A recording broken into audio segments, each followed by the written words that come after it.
जो आपको सारनाम दिया जाएगा, जो उस समय दिया जाता है जब आप काफी बुद्धिमान हो जाते हो, इस ज्ञान को समझ जाते हो, और तभी वो नाम आपको नाम जचता है, वो सारनाम आपको सारनाम ही महसूस होता है। अन्यथा वो आप उसको उसके ऊपर रुक नहीं सकते, उस नाम को नाम नहीं, वो सारनाम मान नहीं सकते, ऐसा नाम है।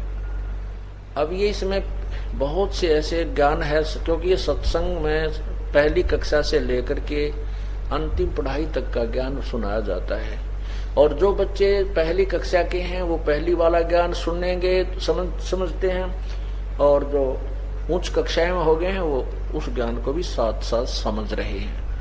अब इसमें क्या बताया है, ये है वो अंतिम, जिनको सारनाम मिल गया है वो समझ जाएंगे इस बात को। कबीर साहब कहते हैं, जो जग होगा जो जन होगा जो हरि लेगा शब्द बिल गाए,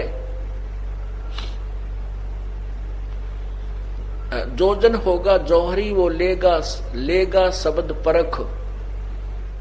जो आपको सारनाम दिया जाएगा, जो उस समय दिया जाता है जब आप काफी बुद्धिमान हो जाते हो, इस ज्ञान को समझ जाते हो, और तभी वो नाम आपको नाम जचता है, वो सारनाम आपको सारनाम ही महसूस होता है। अन्यथा वो आप उसको उसके ऊपर रुक नहीं सकते, उस नाम को नाम नहीं, वो सारनाम मान नहीं सकते, ऐसा नाम है। कहते हैं जो जन होगा जो हरि लेगा शब्द परख, और कहते हैं यो सार नाम मेरा आदि का और सुन मत जाइयो सरक। ये जो नाम सार नाम आपको दिया जाता है वो मेरा वही वास्तविक नाम है, इसको सुनकर सरक मत जाना, डगमग मत हो जाना। जो जन होगा जो हरि लेगा नाम परख, वो परख लेगा उस नाम को, कहा वह सही है, ये तो गुरु जी ने जो दिया है सच यही है।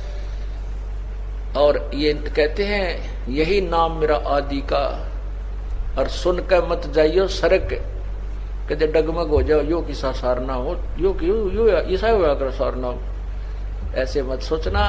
कहते हैं ये मेरा नाम आदि का है। तो यहाँ क्या कहते हैं, सत्य स्वरूपी पांच तत्व का धरनी मेरा जानो ज्ञान अपारा, जो सत्य स्वरूपी नाम साहिब का सोए नाम हम। अब जैसे हम प्रथम मंत्र में आपको ओम नाम दिया जाता है, वो सावित्री ब्रह्मा जी का जाप है, अर्थात वो स्वाद चक्र को खोलने की कुंजी है। अब स्थान स्थान पर अंतर होता है। जैसे एक लड़की के पिता का नाम भी हवा सिंह है और पति का नाम भी हवा सिंह है। अब स्थान स्थान पर अंतर है। जिस पिता से जन्म हुआ है उसका नाम भी हवा सिंह है, उसमें उसका भाव पिता वाला है, और जिससे उसका विवाह हुआ उसका नाम भी हवा सिंह है, उसमें उसका वहां वो पति हवा सिंह ही जाना जाता है। वही हवा सिंह नाम जो है वहां पति है। तो कहने का भाव यह है कि जो ओम मंत्र आपको प्रथम मंत्र ब्रह्म गायत्री में दिया जाता है, तो वो सावित्री और ब्रह्मा का जाप है। और जब आपको सतनाम के अंदर जो नाम दिया जाता है, यही नाम ये ब्रह्म का जाप है। और तत् जो दूसरा मंत्र है वो परब्रह्म का जाप है। जैसे अब तीसरा नाम लेने की होड़ सी लगी थी, सार नाम लेने की, सार शब्द लेने के लिए हमने बार बार प्रार्थना आ रही थी कि हमें सार नाम दो जी, सार नाम दो जी, तीसरा नाम दे दो जी। अच्छा भाई, अभी जेल से आए हैं, अभी थोड़ा सा अपनी व्यवस्था में बनाने में थोड़ा टाइम लगे, हमने 2-3 महीने लगे, और आपको सार नाम देंगे, अवश्य देंगे, क्योंकि ये तो आपके लिए सारा साजबाज जोड़ रखा है। अब उनको बुलाया, उनसे परीक्षा ली, तो 485 में तय मेरे ख्याल में 40 पास हुए। ओ तेरा गजब भैया। अब एक तो न्यू तक लाना चाहिए, बोला जी आपने ढंग से ना बताया नाम देते समय, अरे तेरा गजब हुए। तीसरा नाम तो पीएचडी का है। उसने कहा कि आपने केवल ये बताया था कि ये नाम ऐसे जपना है, दूसरा तत् ऐसे जपना है, आपने उतना बताया यो ब्रह्म का है, यो परब्रह्म का है। वह बोला ये सत्संग करते समय मैं बता कौन से रागनी गाया करता, यही तो बताता हूं, तुम्हारे को ये देखना था तुम्हारी बुद्धि कहाँ काम करती है। वो तेरा गजब हो। और फिर मन ने उलाना देने का अपने ढंग से ना बताया, यह भी उलाना उठूंगा भाई। आए सत्संग में बताता हूं, हर बार कहता हूं कि तत् यो ब्रह्म, ओम ब्रह्म का जाप है, और तत् जो दूसरा मंत्र ये पर ब्रह्म का जाप है, और तीसरा पूर्ण ब्रह्म का जाप है। और फिर भी उलाना मेरे सिर पे। और तेरा पहली क्लास की बातें करते हो बच्चे। कोई बात नहीं, इसलिए आपको बार बार बुलाया गया है, और ये अभ्यास आपका होगा। तीसरा नाम देना तो परमात्मा ही देना है, और उसमें फिर आपके पास समय भी नहीं है। जैसे उस दिन 485 नाम लिखा गए थे, 285 भाग गए, 200 रह गए, 200 में थे 20-30 वो पास हुए, वो भाग्य उनके पास एक दिन और रुकने का समय नहीं था। रोहतक गए, रोहतक निकल गए उधर के उधर, कदे फिर घर के थोम आ जा। अरे पुण्यात्माओं, परमात्मा पाने के लिए ये नाम तो ऋषि महर्षियों को नहीं मिला जिन 88-80 हजार वर्ष तक तप किए, और आपको एक दिन और रुकने में परमात्मा निकटाव थे, और वो भी छोड़ कर भागे। तो फिर तीसरे नाम के योग्य भी हो कहाँ गए? अपनी नमज आप टटोल लिया करो एक आदि पर कि हम कितने योग्य हुए हैं। सार नाम अब्राहिम सुल्तान अधम बलक बुखारे का बादशाह था, उसने घर त्याग दिया। परमात्मा ने कहा था बेटा जा बेशक तो अपना राज्य भी कर, भक्ति कर। तो उसने कहा नहीं पिता, नहीं परमात्मा, अब तो बच्चे संभाल लेंगे, वो सियाने हो गए, अब उस नरक में नहीं जा सकता, और मुझे अपनी लकड़ी तोड़ कर बेच करके मैं अपना व्यवस्था कर लूंगा। करना तो पड़ेगा काम, लेकिन यहाँ कर लूंगा, अपनी मजदूरी करके अपना पेट निर्वाह करके अपनी भक्ति करता रहूंगा। तो उसने ऐसा ही किया, एक झोपड़ी डाल ली, जंगल में लकड़ी तोड़ लावे बेच आओ बस बाजार में, और बैठ कर अपना 5-4 दिन उन खा ले, फिर एक दिन एक इठड़ी एक बंडल फिर तोड़ के डाल जावे। इस तरह अपनी भक्ति कर रहा था। प्रथम मंत्र दिया, फिर सतनाम दिया प्रभु ने, फिर सार नाम के लिए, क्योंकि सत्संग में सुनता रहता था, फिर कहा भाई सार नाम भी दिया जाएगा, सार नाम के बिना मोक्ष नहीं हो सकता। तो वो सार नाम के लिए प्रार्थना करता था, प्रभु आपका दास सार नाम के योग्य हो गया हो तो देखना प्रभु, कृपा करना आपके दास पर, बहुत अधीन हो गया था।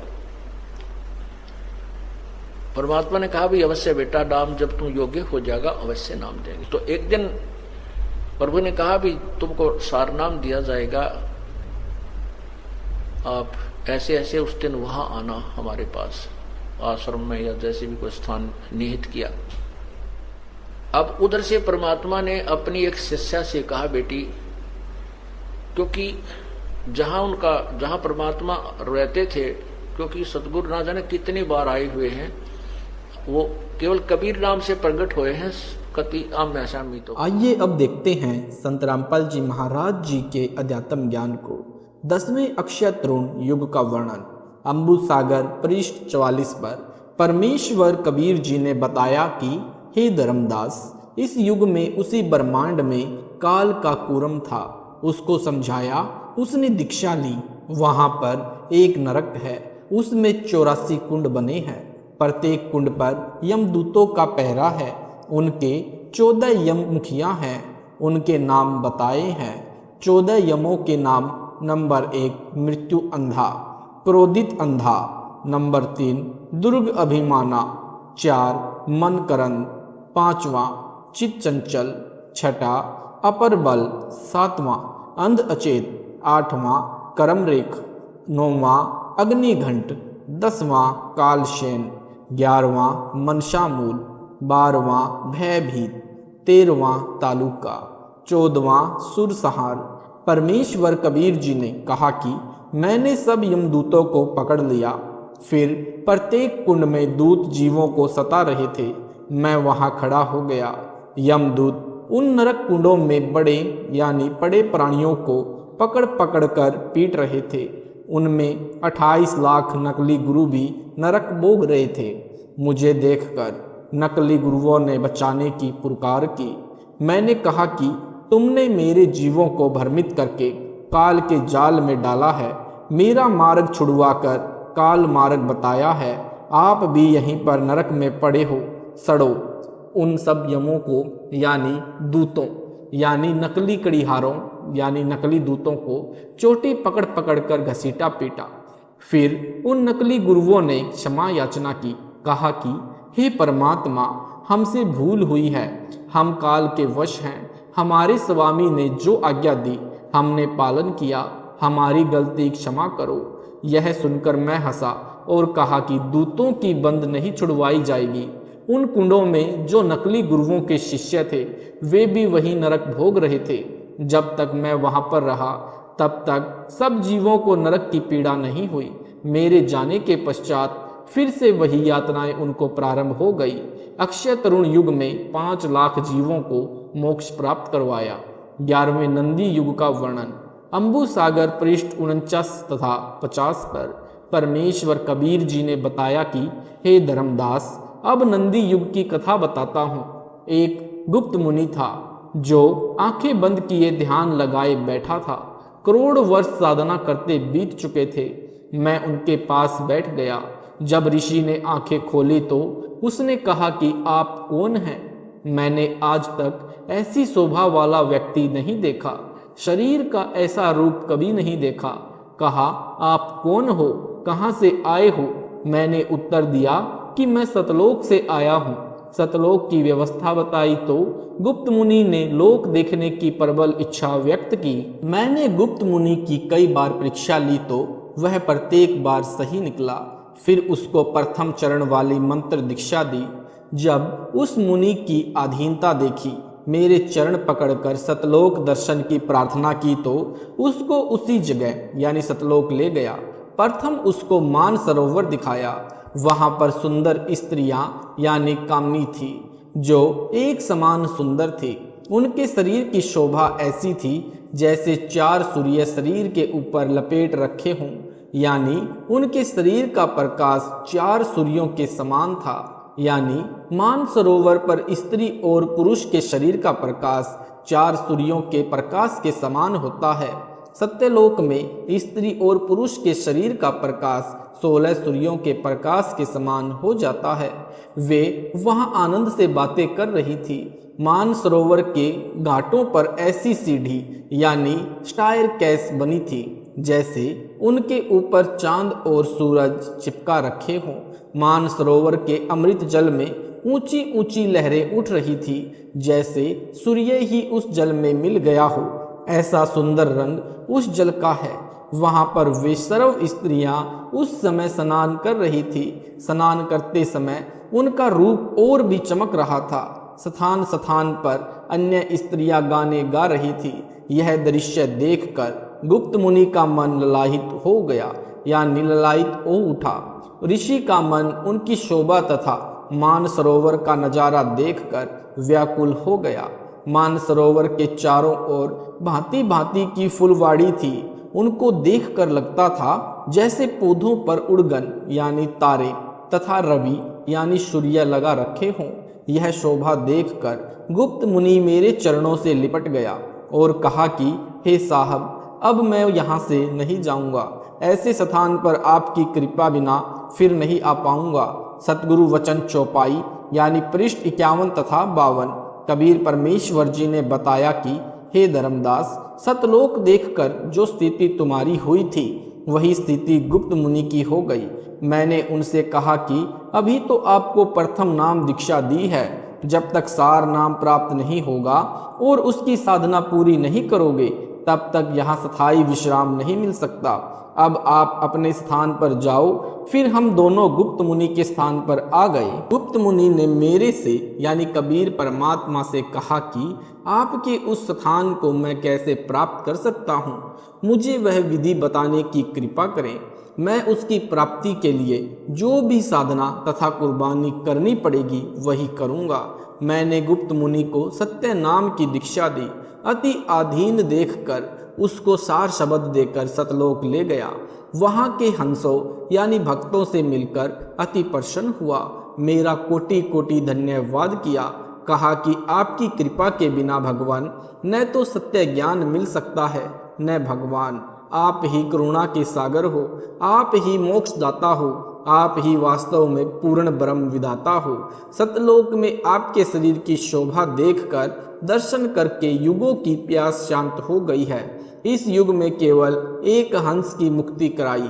12वें हिंडोल युग का वर्णन। कबीर सागर के अध्याय अम्बु सागर के पृष्ठ 53 तथा 54 पर परमेश्वर कबीर जी ने बताया कि हे धर्मदास, अब मैं आपको हिंडोल युग यानी जो मध्य के ब्रह्मांड में चलता है की कथा सुनाता हूँ। मैं सतलोक से चला। सतलोक में असंख्य द्वीप हैं। द्वीप द्वीप में हंस विलास करते हैं, यानी मोक्ष प्राप्त प्राणी आनंद से रहते हैं। मैं हिंडोल युग के मध्य में गया। मैं घर घर में ज्ञान सुनाता हुआ विचरण करता था। कोई भी जीव मेरे से बातें नहीं करता था। मैं उनको अमृत ज्ञान सुनाता था। वे मेरे से झगड़ा करते थे।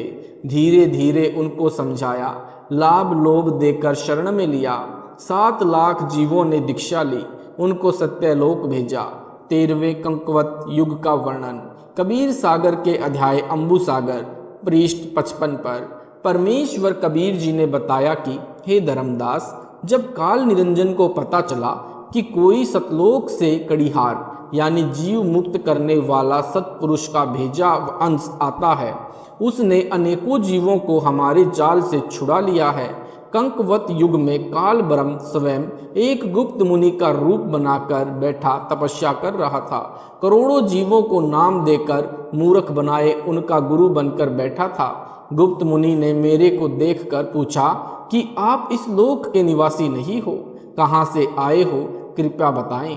तब मैंने बताया कि आपका पाताल लोक देखने आया हूँ, सतलोक से आया हूँ। गुप्त मुनि मध्य वाले ब्रह्मांड के पाताल लोक में था।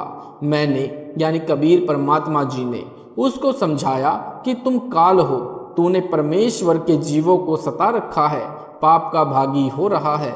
मैं जीवों को मोक्ष मार्ग बताने आया हूँ। यह सुनकर गुप्त मुनि क्रोधित हुआ और बोला कि क्या मंत्र देते हो, मुझे क्या समझ रखा है? मैं 60 खरब वर्ष तक की जानकारी रखता हूँ। परले समय कहाँ रहेगा? जिस समय सुर मुनि 88,000 नहीं रहेंगे, तब तुम कहाँ रहोगे कबीर जी? जिस समय उत्पत्ति यानी काल की प्रलय के पश्चात नहीं हुई थी, तब तुम कहाँ थे? कहाँ आपका शरीर था? कबीर परमेश्वर यानी ज्ञानी वचन। कबीर परमेश्वर जी ने कहा कि हे गुप्त मुनि, जब कुछ भी उत्पत्ति नहीं हुई थी, उस समय मैं एक कमल के ऊपर विराजमान था। मैंने ही सर्व रचना की है, मैंने ही सतलोक की रचना की है।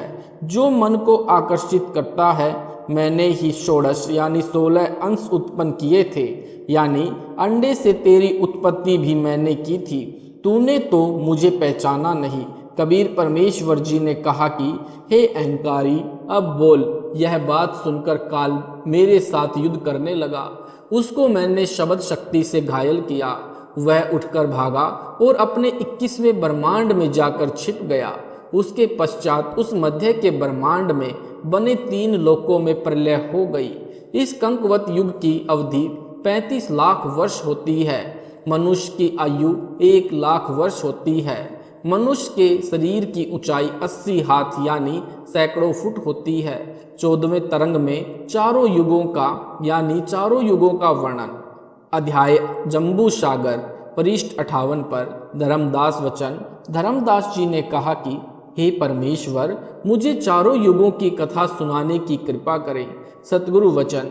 परमेश्वर कबीर जी ने कहा कि हे धर्मदास, इस ब्रह्मांड में जिसमें आप रह रहे हो कुल 4 युग हैं। नंबर 1 सतयुग, नंबर 2 त्रेता युग, नंबर 3 द्वापर युग और नंबर 4 कलयुग। सतयुग का वर्णन। सतयुग की अवधि 17,28,000 वर्ष होती है। मनुष्य की आयु प्रारंभ में 10 लाख वर्ष होती है, अंत में 1 लाख वर्ष होती है। मनुष्य की ऊंचाई 21 हाथ यानी लगभग 100 फीट से 150 फीट होती है, यानी उस समय मनुष्य के हाथ यानी कोनी से बड़ी उंगली के अंत तक की लंबाई लगभग 5 फुट होती है। मेरा नाम सतसुकृत होता है, यानी वर्तमान में कलयुग में मनुष्य के एक हाथ की लंबाई लगभग 1.5 फुट है। पहले के युगों में लंबे व्यक्ति होते थे, उनके हाथ की लंबाई भी अधिक होती थी। नंबर 2, त्रेता युग का वर्णन। त्रेता युग की अवधि 12,96,000 होती है। मनुष्य की आयु प्रारंभ में 1,00,000 वर्ष होती है, अंत में 10,000 वर्ष होती है। मनुष्य की ऊंचाई 14 हाथ यानी लगभग 70 से 90 फुट होती है। मेरा नाम मुनिंदर रहता है। नंबर 3, द्वापर युग का वर्णन। द्वापर युग की अवधि 8,64,000 वर्ष होती है। मनुष्य की आयु 10,000 प्रारंभ में होती है, अंत में 1,000 रह जाती है। मनुष्य की ऊंचाई 7 हाथ यानी 40 से 50 फीट होती है। द्वापर युग में मेरा नाम करुणामय होता है। नंबर 4, कलयुग का वर्णन। कलयुग की अवधि 4,32,000 वर्ष होती है। मनुष्य की आयु 1,000 वर्ष से प्रारंभ होती है, अंत में 20 वर्ष रह जाती है तथा ऊंचाई 3.5 हाथ यानी 10 फुट होती है, अंत में 3 फुट रह जाती है। कलयुग में मेरा नाम कबीर रहता है। नोट: जो व्यक्ति 100 फुट लंबा होता है उसका हाथ यानी कोहनी से हाथ के पंजे की बड़ी उंगली तक भी लंबाई होगा यानी 5 फुट का हाथ होता था। ऊपर लिखी आयु युग के अंत की होती है। जैसे सतयुग के प्रारंभ में 10 लाख वर्ष से प्रारंभ होती है, अंत में 1 लाख वर्ष रह जाती है। त्रेता युग में 1 लाख से प्रारंभ होती है, अंत में 10,000 रह जाती है। द्वापर युग में 10,000 से प्रारंभ होती है, अंत में 1,000 वर्ष रह जाती है। कलयुग में 1,000 वर्ष से प्रारंभ होती है, अंत में 20 वर्ष रह जाती है। अधिक समय तक 120 वर्ष की रहती है। प्रदूषण की अधिकता कलयुग में सर्वाधिक होती है, इसलिए आयु भी उतनी शीघ्रता से कम होती है, जो ऊपर के युगों की भांति सहज नहीं रहती, प्राकृतिक विधि से कम नहीं होती। अन्यथा कलयुग में अंत में 100 वर्ष होनी चाहिए। कलयुग में मानव का व्यवहार। परमेश्वर कबीर जी ने बताया कि हे धर्मदास, कलयुग में कोई बिरला ही भक्ति करेगा, अन्यथा पाखंड तथा विकार करेंगे। आत्मा भक्ति बिना नहीं रह सकती, परंतु कलयुग में मन यानी काल का दूत है मन, आत्मा को अधिक अधीन करके अपनी चाल अधिक चलता है। कलयुग में मनुष्य ऐसी भक्ति करेगा, गुरु के सम्मुख तो श्रद्धा का पूर्ण दिखावा करेगा, पीछे से गुरु में दोष निकालेगा, निंदा करेगा, जिस कारण से भक्त का समांग करके भी जीवन जन्म नष्ट करके जाएगा। कलयुग में संतों में अभिमान होगा, सब संतों में अहंकार समाया रहेगा।